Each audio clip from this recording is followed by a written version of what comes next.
प्रशासनले सर्वोच्च अदालतलाई दिन सकेन रवि लामिछानेले अमेरिकी नागरिकता त्यागेको प्रमाण। नक्कली भुटानी शरणार्थी प्रकरणमा कम्तीमा 32 जना संलग्न, थप संलग्नता खुले, पूरक प्रतिवेदन लगिने प्रहरीको भनाई। सजायमा छुट दिने मागदाबी सम्बन्धी निर्देशिका 2080 प्रति महानिरीक्षक कुवरको असन्तुष्टि। आङटाम्बा शेर्पा विरुद्ध 4 जनाको जाहेरी जनै 6 लाख रुपियाँ लिएको आरोप। भ्रष्टाचारी कमिसन खोरले आफै प्रहरी समक्ष आत्मसमर्पण गर्ने अवस्था बन्याउने गृहमन्त्री नारायण काजी श्रेष्ठको भनाई। मेरो पुरा कोसिस शान्ति प्रक्रियालाई टुङ्ग्याउनेमा केन्द्रित भएको प्रधानमन्त्री पुष्पकमल दाहाल प्रचण्डको टिप्पणी।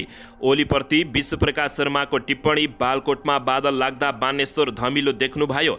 शरणार्थी प्रकरणका कारण नेकपा एमाले नियोजित रूपमा लडाकु शिविरबारे प्रश्न उठाएको माओवादी केन्द्रको भनाई। सन्दीप लामिछाने प्रकरणबारे जिल्ला अदालतको आदेश। फेरि केटीको उमेर प्रमाणीकरण गर्नु। आर्जु देउबाको उजुरीमा दोहोरो अनुसन्धान। बादलको छोरा खोज्दै प्रहरी। सरकारको नीति तथा कार्यक्रममा सांसदमा समर्थन र विरोध मात्रै, कार्यान्वयनमा सबैको व्यवस्था अब के होला, यसबारे सम्पूर्ण जानकारी। नक्कली भुटानी शरणार्थी प्रकरणबारे प्रहरीको प्रतिवेदन तयार। राज्य विरुद्धको अपराध गरेको कसुर लाग्ने। नेकपा एमालेका सांसदले गगन कुमार थापा र विश्वप्रकाश शर्मालाई प्रचण्डको पुच्छर भनेपछि सांसदमा भयो हङ्गामा। टोपबहादुर रायमाझी सहित 4 जना मुख्य योजनाकार रहेको प्रहरीको निष्कर्ष। नीति तथा कार्यक्रम मुलुकको हितमा छैन। प्रधानमन्त्रीले फिर्ता लिनु भएन भने छक्का हानेर रिङ आउट गरिदिने केपी शर्मा ओलीको चेतावनी। राजधानीको डान्स बारबाट 3 जना भारतीय पर्यटक लुटिए, 2 जना नेपाली पक्राउ। प्रधानमन्त्री दाहाललाई विप्लवको सुझाव। एकपटक माओवादी भएर काम गर्नुहोस्। र बजाङमा हिम पहिरोको अपडेट। 1 जनाको शव भेटियो, अझै 2 जना बेपत्ता। नक्कली भुटानी शरणार्थी प्रकरणमा देशद्रोह कसुरसहित आज सरकारी वकिललाई प्रतिवेदन बुझाउने तयारी। विकासको मोडालिटी असफल भयो, नीतिगत सुधार गर्न जनार्दन शर्माको सुझाव। माओवादी केन्द्रको दाबी। लडाकु शिविरमा अनियमितता भएको छैन। शङ्खमूल पार्कमा किशोरमाथि खुँडा प्रहार, 1 जना पक्राउ। गणतन्त्र दिवस 3 दिन मनाउने सरकारको निर्णय। माछापुच्छ्रे ब्याङ्कमा चन्द्रनिगापुर शाखाको खाताबाटै 9 लाख रुपियाँ भयो गायब। नागरिक अभिनन्दनका लागि ज्ञानेन्द्र शाह परिवार सहित धनगढीमा। अब हेर्नुहोस् पुरा समाचार।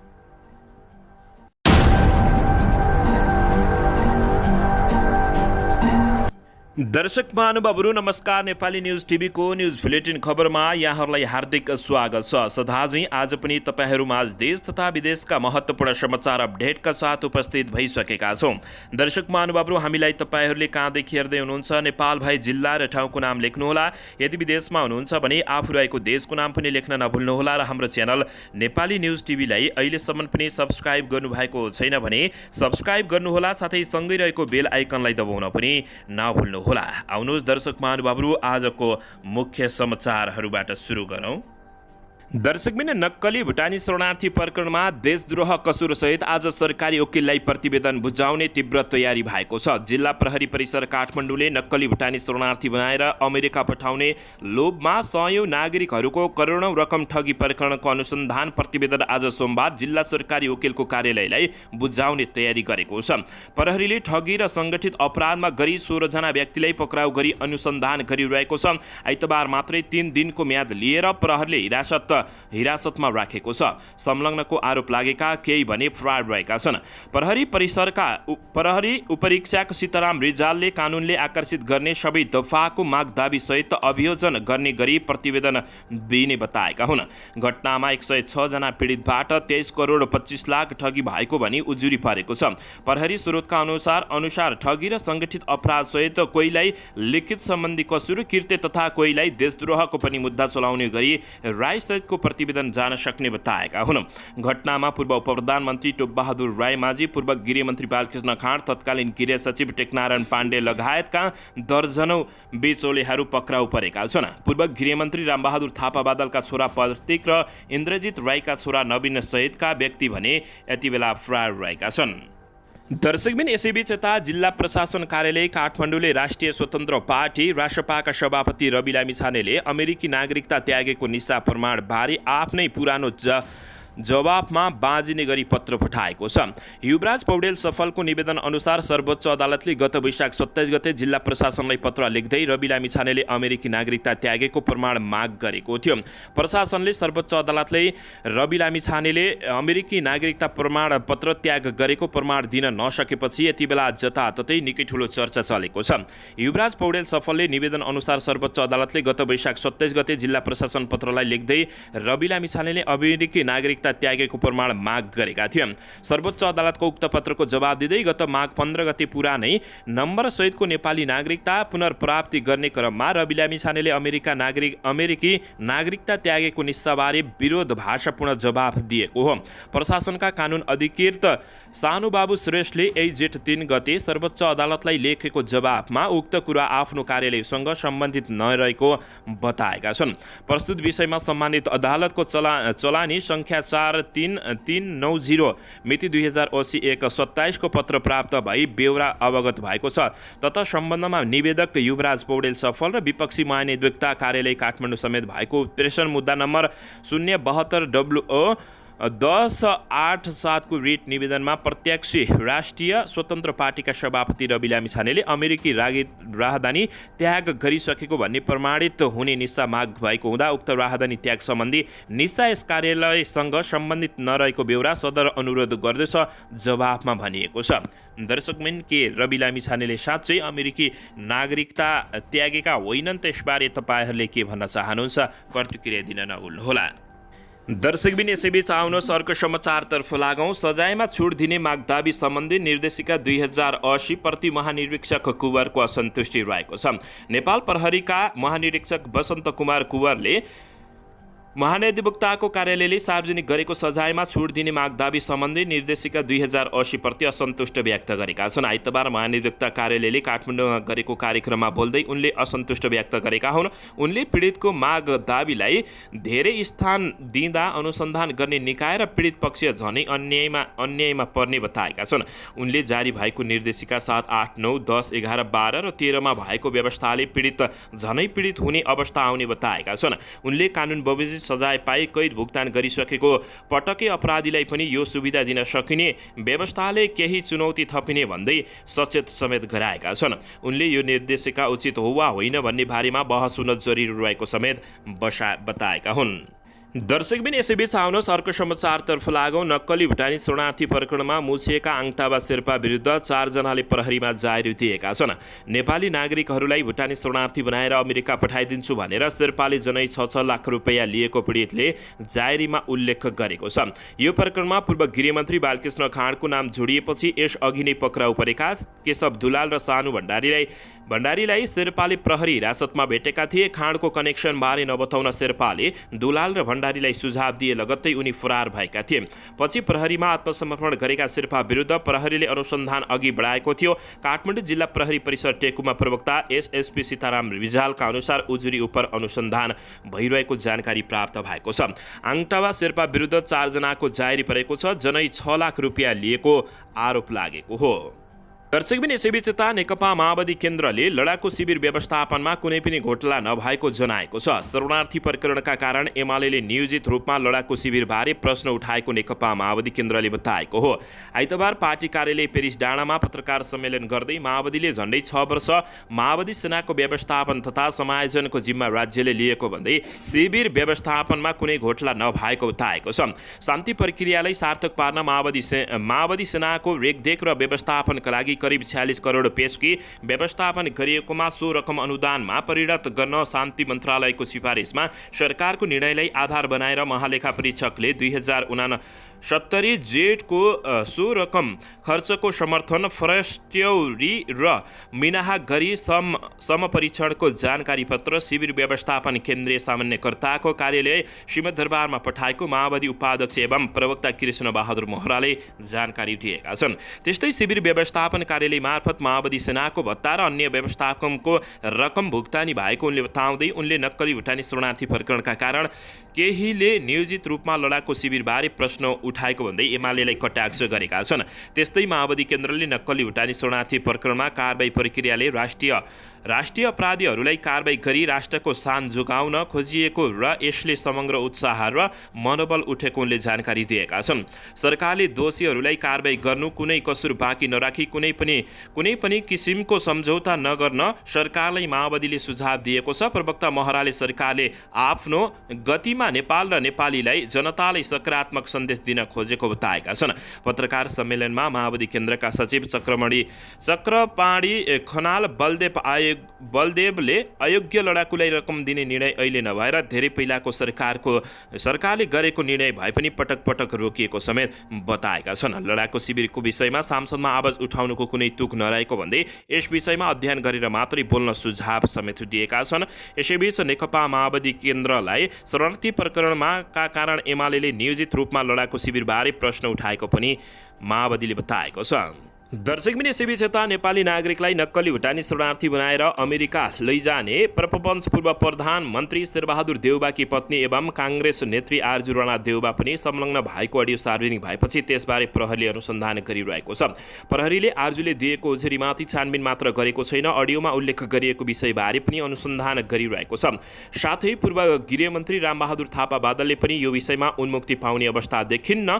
उनका छोरा प्रतीक थापा पक्राउ नपरेकाले पूर्व गृहमन्त्री थापालाई पक्राउ गर्ने आधार नभेटिएको बताइएको छ। प्रहरीले उनलाई शङ्काको घेरामा हालिरहेको छ। आरजुले दिएको उजुरीमा दोहोरो अनुसन्धान भइरहेको छ। एकातर्फ साइबर ब्युरोले प्राविधिक पाटो हेरिरहेको छ भने अर्कातर्फ अडियोले दिएको सन्देशलाई प्रमाणित गर्ने कुनै आधार फेला पर्छ कि भनेर अनुसन्धान भइरहेको बताएको छ। प्रहरी स्रोतले भने त्यसकै लागि पूरक निवेदन लिएको हो। उहाँ लगायत अडियोमा उल्लेख भएका व्यक्तिहरूबारे अनुसन्धान हुन्छ। प्रहरीका अनुसार छोरा प्रतीक पक्राउ नपर्दा स्पष्ट कनेक्सन नभेटेर पूर्व गृहमन्त्री थापा जोगिएका हुन् उनले बताएका छन्। दर्शकबिन यसैबीच यता नेकपा एमालेका अध्यक्ष एवं पूर्व प्रधानमन्त्री केपी शर्मा ओलीले सरकारले प्रस्तुत गरेको नीति तथा कार्यक्रम फिर्ता लिनुपर्ने बताएका छन्। आर्थिक वर्ष 2080-81का लागि सरकारले सार्वजनिक गरेको नीति तथा कार्यक्रमले मुलुकको समृद्धिमा भूमिका नखेल्ने दावी गर्दै केपी शर्मा ओलीले उक्त नीति तथा कार्यक्रम समर्थन नगर्ने जनाएका छन्।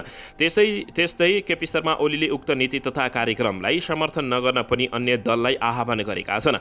मैले आज यतिसम्म लिएर व्याख्या गर्नुको अर्थ के हो भने प्रश्न गरेका छन्। म अरू पार्टीलाई पर्दै पनि देशप्रति जिम्मेवार भएर सोच्न आग्रह गर्दछु। उनले भने यो नीति तथा कार्यक्रमले केही पनि हुनेवाला छैन, यसलाई पारित गर्नु नै हुँदैन, यो पारित गर्न योग्य छैन केपी शर्मा ओलीले बताएका छन्। पहिलो कुरा सम्माननीय प्रधानमन्त्रीज्यूले फिर्ता लिनुहुन्न भने छक्का हानेर पठाइदिनुपर्छ, रिङ आउट भनेर केपी शर्मा ओलीले कडा प्रतिवाद गरेका छन्। सांसदमा कार्यक्रममाथि टिप्पणी गर्दै ओलीले देशको असामान्य आर्थिक अवस्थालाई सरकारले लुकाउन खोजेको आरोप समेत लगाएका छन्। व्यवसायीको खस्केको मनोबल लगायतका यथार्थहरूलाई सम्बोधन गर्ने गरी नीति तथा कार्यक्रमहरू आएका छैनन्। उनले भने अझ दुर्भाग्यपूर्ण त के छ भने देश असामान्य अवस्था रहेको यथार्थलाई सरकारले लुकाउन खोजेको छ। लुकाउन मात्र होइन, रोम जारी रहेको छ, निरो बाँसुरी बजाइरहेको छ। उनले भने नीति तथा कार्यक्रममाथि टिप्पणी गर्दै ओलीले भने दस्तावेज यति विरोधी भाषा छ कि बुँदा नम्बर 5 मा भन्छ सब ठिकठाक छ, विश्वास बढेको छ, उत्साह बढेको छ, अर्थतन्त्र प्रेस सप्रेको छ, तर 14औं नम्बरमा पुग्दा अर्थतन्त्र अप्ठ्यारोमा छ, सरकार बेखर भएको हो कि नबुझेको भन्दै केपी शर्मा ओलीले कटाक्ष गरेका छन्। दर्शकबिन यसैबीच आउनुहोस् अर्को समाचारतर्फ लागौँ। नेपाल कम्युनिस्ट पार्टीका महासचिव नेत्रविक्रम चन्द विप्लवले जनताका चाहनालाई समयमा नै सम्बोधन नगरे विद्रोह हुने चेतावनी दिएका छन्। आइतबार काठमाडौँमा आयोजित 14औं राष्ट्रिय बेपत्ता योद्धा स्मृति दिवसको अवसरमा अन्तर्क्रिया कार्यक्रमलाई सम्बोधन गर्दै उनले यस्तो बताएका हुन्। उनले जनयुद्ध पनि जनताका माग र गुनासा नसुन्धाको विरोधमा भएको भन्दै अहिले पनि सोही स्थिति आइरहेको बताएका छन्। उनले सरकारले मन्त्री परिषदमा जनचाहना अनुरूपका प्रस्तावत गरे आफूले सडकबाट साथ दिने प्रतिबद्धता समेत जनाएका छन्। उनले नेकपा माओवादी केन्द्रका अध्यक्ष एवं प्रधानमन्त्री पुष्पकमल दाहाल प्रचण्डलाई एकपटक पुनः माओवादी बनेर काम गर्न आग्रह गरेका छन्। उनले जनताका माग पूरा गर्न माओवादी बनेर मात्रै सम्भव रहेको उल्लेख गरेका छन्। उनले भने नेपालमा अहिले पनि क्रान्ति जारी रहेको छ। जनयुद्ध पनि के को परिणाम थियो भन्दा मानिसले न्याय खोज्दा खोज्दा नपाएको विद्रोह थियो। विद्रोह किन हुन्छ? जनताका चाहनालाई समयमा नै सम्बोधन सङ्गठित गरिएन भने आवेगमा विद्रोह बदलिन्छ। हरेक योद्धाहरूले क्रान्तिमा भाग लिएको जस्तो अनुभूति गर्छन्। आज त्यस्तै अनुभूति भइरहेको छ। उनले भने, मैले भनेको छु क्याबिनेटमा प्रस्ताव गर्नुहोस्, हामी रत्न पार्कमा बसेर साथ दिन्छौँ, हामी हरेक नराम्रा कामको विरुद्धमा उभिन्छौँ, उनले बताएका छन्। तर एकपटक प्रचण्ड कमरेड फेरि माओवादी जस्तो बन्नुपर्छ नि, उनले बताएका हुन्। सचिव चन्दले अब पुनः एउटा अर्को इतिहास रच्ने बेला आएको समेत बताएका छन्। दर्शकबिन यसैबीच आउनुहोस् अर्को समाचारतर्फ लागौँ। सरकारले यो वर्षको गणतन्त्र दिवसलाई भव्य बनाउने तयारी गरेको छ। मुलुकमा गणतन्त्र स्थापना भएको 15 वर्ष पुरा भएकाले गणतन्त्रका 15 वर्षको समीक्षासहित यसपटक 3 दिनसम्म विविध कार्यक्रम गर्ने तयारी थालिएको सञ्चार तथा सूचना प्राविधि मन्त्री एवं नेपाल सरकारका प्रवक्ता रेखा शर्माले जानकारी दिएकै हुन्। गणतन्त्र दिवस भव्यताका साथ मनाउन प्रधानमन्त्रीको अध्यक्षतामा गणतन्त्र दिवस मूल समारोह समिति 2080 गठन गरिएको छ। उक्त समितिले जेठ 14, 15 र 16 गते विविध कार्यक्रम गर्ने निर्णय गरेको बताइएको छ। जेठ 14 गते सञ्चार माध्यम मार्फत गणतन्त्र दिवस केन्द्रित विशेष संवाद, परिसांसद र जनचेतनामूलक कार्यक्रम र गणतन्त्रको बहुपक्षीय आयामिकलाई उजागर गर्ने सामग्री प्रकाशन प्रसारण गर्ने बताइएको छ। सोही दिन सबै जिल्लाहरूमा सरकारी तथा गैर सरकारी संस्थाहरूको सहयोगमा स्वास्थ्य तथा जनसङ्ख्या मन्त्रालयको लय रक्तदान कार्यक्रम आयोजना गर्ने बताइएको छ। साथै सबै पक्षको सहभागितामा सार्वजनिक तथा ऐतिहासिक स्थलको सरसफाई र डेङ्गी रोग विरुद्ध सचेतनामूलक कार्यक्रम सञ्चालन गर्ने निर्णय गरिएको सरकारका प्रवक्ता शर्माले जानकारी दिएका छन्। जेठ 14 गते नै विभिन्न आन्दोलनहरूका शहीद तथा बेपत्ताका परिवार र घाइतेहरूलाई प्रमुख जिल्ला अधिकारीको सामान्यमा सम्मान गर्ने कार्यक्रम तय गरिएको छ। जिल्ला स्तरका फरक क्षमता भएका विद्यार्थीहरूले अध्ययन गर्ने विद्यालयमा शैक्षिक तथा उपयुक्त हुने खेलकुद सामग्री वितरण गर्ने लगायतका रचनात्मक कार्यक्रम सञ्चालन गर्ने निर्णय समेत समितिले गरेको जानकारी प्राप्त भएको छ। जेठ 15 गते सैनिक मञ्च टुडी खेलमा विशेष समारोह आयोजना गरिने बताइएको छ। सबै सरकारी कार्यालय, महत्त्वपूर्ण स्थल, विदेश स्थित नेपाली दूतावास तथा आम जनताका घर घरमा साझा दीपावली गर्न आह्वान गरिने मन्त्रीले बताएका छन्। गणतन्त्र दिवसकै अवसरमा सांस्कृतिक पर्यटन तथा नागरिक उड्डयन मन्त्रालयले नेपालको विशिष्ट विशेषता झल्किने खालको विद्युत प्रचार सामग्री तथा गरी परराष्ट्र मन्त्रालय मार्फत विदेश स्थित नेपाली दूतावास, कूटनीतिक नियोग र वाणिज्य दूतावासहरूमा पठाउने कार्यक्रम पनि तय भएको जानकारी भएको छ। तीनै तहका सरकारले गणतन्त्र दिवस भव्य बनाउने गरी बताइएको छ। प्रवक्ता शर्माले भनिन्, यसपटक सामान्य दिवसको रूपमा मात्र नभई 15 वर्षको समीक्षा र आगामी रोडम्याप समेत झल्किने गरी दिवस मनाउने समेत जानकारी दिएकै हुन्। दर्शकबिन, नेपाल सरकारले 15 वर्षीय उपलब्धि समेटेर पुस्तिका नै प्रकाशन गर्ने तयारी गर्न थालेको छ। जेठ 16 गते साँझ टुडीखेलमा गणतान्त्रिक सांस्कृतिक साँझको आयोजना गरिने तयारी गरिएको जानकारी प्राप्त भएको छ। दर्शकबिन, यसैबीच आउनुहोस् अर्को समाचारतर्फ लागौँ। बझाङमा हिमपैह्रोमा परेर बेपत्ता भएका मध्ये एकजनाको शव फेला परेको छ। सुरमा गाउँपालिका 3 घर भएर यार्स गुम्बा सङ्कलन गर्न गएकी रमादेवी भनिने रमा कोइली देवी बोहराको शव भेटिएको जिल्ला प्रहरी कार्यालयका प्रमुख प्रहरी नायब उपरीक्षक डिएसपी जागेश्वर भण्डारीले जानकारी दिएका छन्। घटनास्थलतर्फ गएको प्रहरी र सशस्त्र प्रहरीको संयुक्त टोली त्यहाँ नपुगे पनि स्थानीय बासिन्दाले बोहराको शव भेटिएको जानकारी प्रहरीलाई गराएको उनले बताएका छन्। हिमपैह्रोमा परेर बेपत्ता भएका अन्य 2 जनाको भने खोजी भइरहेको डिएसपीले बताएका हुन्। पहिरोमा परेर 2 जना घाइते भएका छन्। आइतबार बिहान सुरमा गाउँपालिका 2 को धानसेरा भन्ने ठाउँमा हिमपैह्रो गएको खबर स्थानीय बासिन्दाले दिएपछि प्रहरी टोली घटनास्थलतर्फ गएको छ। तर पैदल जानुपर्ने भएकाले त्यहाँ पुग्न समय लाग्ने समेत प्रहरीले जानकारी दिएको छ। दर्शक महानुभावहरू, बझाङमा तपाईहरू हिमपैह्रो भएको अवस्थामा साइडमा हुनुहुन्छ भने तपाईहरूले सुरक्षित रहनुहोला। दर्शकबिन, यसैबीच आउनुहोस् अर्को समाचारतर्फ लागौँ। राजधानीको डान्स बारबाट 3 जना भारतीय पर्यटक लुटिएका छन् र 2 जना नेपालीहरू सोही काण्डमा पक्राउ परेका छन्। काठमाडौँको डान्स बारबाट 3 जना भारतीय पर्यटक लुटिएका छन्। जेठ 3 गते राति कोटेश्वर स्थित डान्स बारमा पुगेका भारतीय पर्यटकहरू जगदीश प्रसाद शर्मा, सन्तोष कुमार शर्मा र अञ्जनी पारिक लुटपाटमा परेको बताइएको छ। उनीहरूलाई डर तरास देखाई 2 नेपाली युवाहरूले साथमा भएको नगद लुट्नुका साथै मोबाइल फोनबाट रकम समेत ट्रान्सफर गराएर फरार भएका थिए। सो कार्यमा संलग्न पद्म बहादुर साई र रन भन्ने ओमप्रकाश एरीलाई प्रहरीले पक्राउ गरेको छ। नुवाकोटको तारकेश्वरका साई र कैलालीको धनगढीका एरीलाई उपत्यका अपराध अनुसन्धान कार्यालयको टोलीले सिंहदरबारबाट दक्षिण गेट अगाडिबाट पक्राउ गरेको हो। उनीहरूलाई कारबाही प्रक्रिया अगाडि बढाउन प्रहरी वृत्त बानेश्वर पठाइएकोमा जिल्ला अदालतबाट 4 दिनको म्याद थप भएको प्रहरी उपरीक्षक रविन्द्र रेग्मीले जानकारी दिएका छन्। दर्शकबिन यसैबीच आउनुहोस् अर्को समाचारतर्फ लागौँ। रौतहटको चन्द्र निगाहपुर स्थित माछापुत्री बैंक लिमिटेडको शाखाबाट एक सेवा ग्राहीको खाताबाट 9 लाख रकम गायब भएको छ। आइतबार चेक साट्न गएका वृन्दावन नगरपालिका वडा नम्बर 3 का रमेश्वर राय यादवको खाताबाट रहस्यमय तरिकाले रकम 9 लाख गायब भएको जानकारी प्राप्त भएको छ। अघिल्लो दिनसम्म उनको खातामा 12,20,000 रकम जम्मा थियो। आइतबार उनी 8 लाखको चेक लिएर बैंक गएका थिए। बिहिबार बिहान उनले 12,20,000 रकम माछापुत्री बैंकमा जम्मा गर्न चेक दिएका थिए। शुक्रबार दिउँसो 3 बजे उनको खाता नम्बरमा पैसा जम्मा भएको मोबाइलमा मेसेज समेत आएको यादवले जानकारी दिएका छन्। आइतबार 8 लाखको चेक लिएर साट्न गएका यादवको खाताबाट 9 लाख पैसा गायब भएको बैंकका कर्मचारीले जानकारी दिएपछि यादव चकित भएका छन्।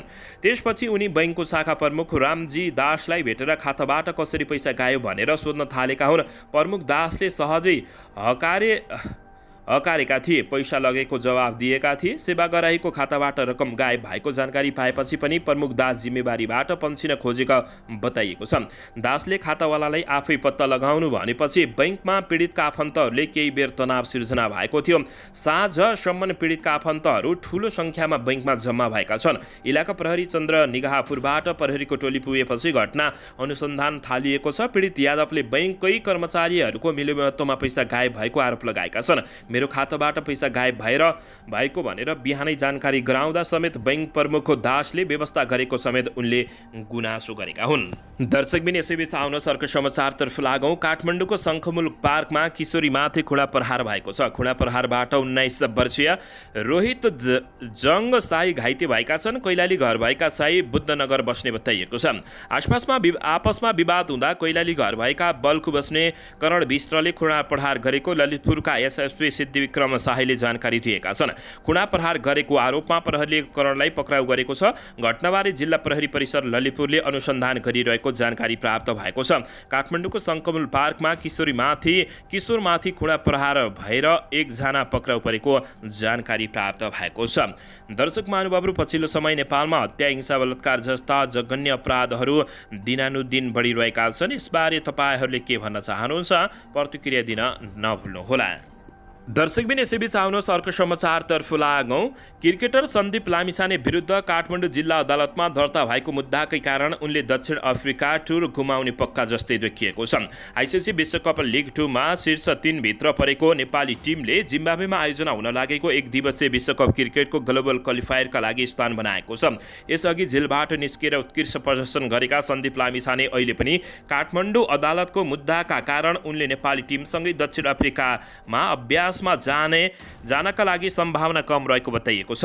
नेपाली टिम जुन 1 तारिकतिर दक्षिण अफ्रिका जाने र उतैबाट जिम्बाब्वे जाने बताइएको छ। यता सन्दीप लामिछाने विरुद्धको मुद्दा 2 पटक सरिसकेको थियो भने आज हिजोका लागि तय भएको पोसीबाट पनि थप अगाडि बढ्न नसकेको बताइएको छ। न्यायाधीश प्रणेन्द्र प्रसाद पराजुलीको इजलासले सन्दीप विरुद्ध जाहेर दिए कि परिवर्तित नाम गौशाखा 26 को जन्म मितिका विषयमा फेरि प्रमाणीकरण गरेर पठाउन सम्बन्धित गाउँपालिकालाई आदेश समेत दिएको जानकारी प्राप्त भएको छ।